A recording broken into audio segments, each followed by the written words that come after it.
Hello and welcome.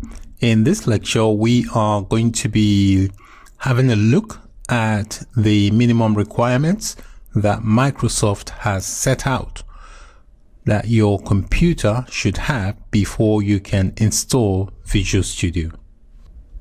We are going to be visiting this link here, which is the website that gives you a list of the requirements that your computer needs to meet before you install Visual Studio.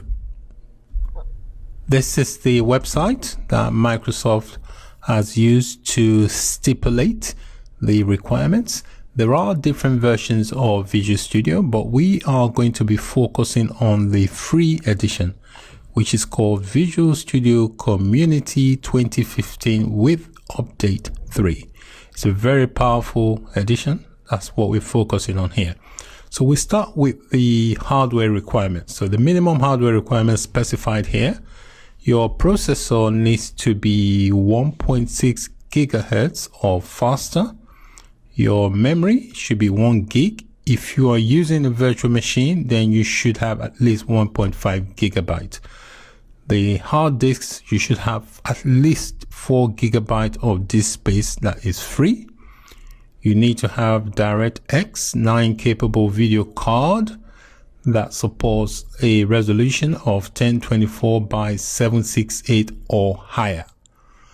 Your operating system, these are the supported operating system: Windows 10, Windows 8.1, Windows 8, Windows 7, Service Pack 1, Windows Server 2012 Release 2, Windows Server 2012, Windows Server 2008 Release 2 Service Pack 1.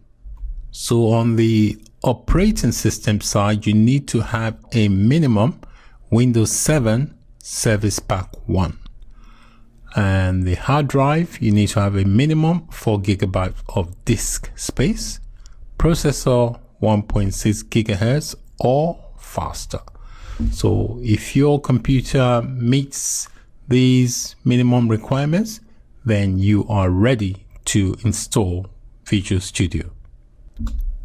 If, for example, you've got Windows 7 but not the Service Pack, you will need to run the Windows update to install the Service Pack before you can install Visual Studio.